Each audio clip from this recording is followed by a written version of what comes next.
Il est 18 h, bienvenue dans le flash d'information de RTI 1.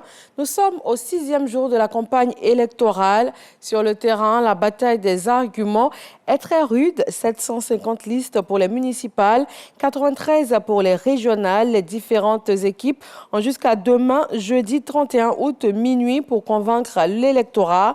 Le vote étant prévu pour le jeudi, pour le 2 septembre. La Haute Autorité de la Communication Audiovisuelle ACA échange avec les hauts dignitaires religieux de la Côte d'Ivoire. Ils sont réunis au sein de l'Alliance des religions pour la paix. Une rencontre qui a pour objectif d'accompagner la ACA dans sa mission, surtout en cette période électorale. Amidia Rassouba, Régis Kofi. Les hauts dignitaires religieux du pays à la Haute Autorité de la Communication Audiovisuelle ACA.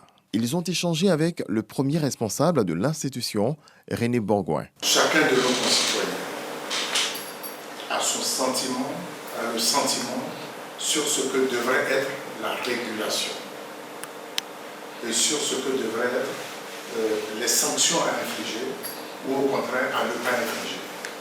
Dès lors qu'il y a un événement, chacun y va de son commentaire. L'ACA doit faire ceci. D'autres, l'ACA ne doit pas faire cela, et ainsi de suite. Donc chacun a vraiment son sentiment, oubliant un élément essentiel.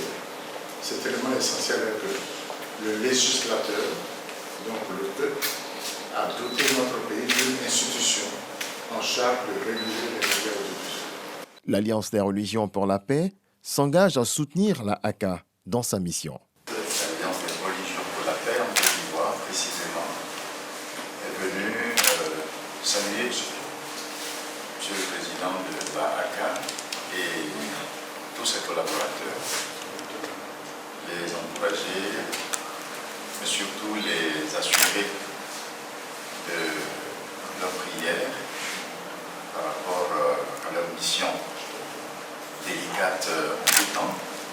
Cette rencontre se tient en marge des différentes audiences tenues avec les institutions qui jouent un rôle important pour la paix en Côte d'Ivoire. En sport, Coupe du monde de basketball, le Brésil a battu la Côte d'Ivoire ce matin, 89 contre 77, et assure ainsi sa place au deuxième tour de cette Coupe du monde. Troisième du groupe G, les Ivoiriens vont retrouver la France en match de classement. L'ONU condamne fermement la tentative de coup d'État en cours au Gabon. Antonio Guterres appelle tous les acteurs à la retenue et au dialogue.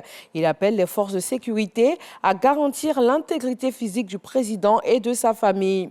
Un peu plus tôt, un groupe d'officiers supérieurs de l'armée gabonaise avait annoncé à la télévision nationale avoir pris le pouvoir en raison du manque de crédibilité des récentes élections générales, suite notamment à l'annonce de la victoire du président Ali Bongo à la présidentielle. De nombreux pays expriment leurs inquiétudes face à la situation.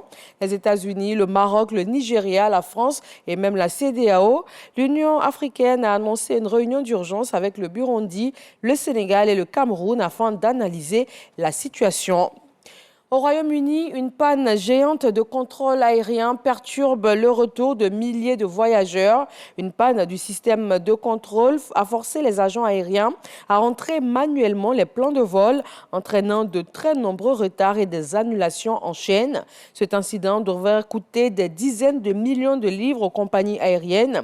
C'est la plus importante panne qu'ait connue le ciel britannique depuis près d'une décennie, selon le ministère des Transports. Le ministère russe de la Défense annonce la destruction de 2 navires militaires ukrainiens en mer Noire. Dernier accrochage en date maritime.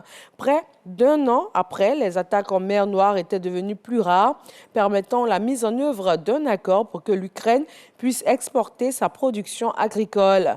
Mais Moscou s'en est retiré en juillet dernier, multipliant depuis les bombardements d'infrastructures portuaires ukrainiennes.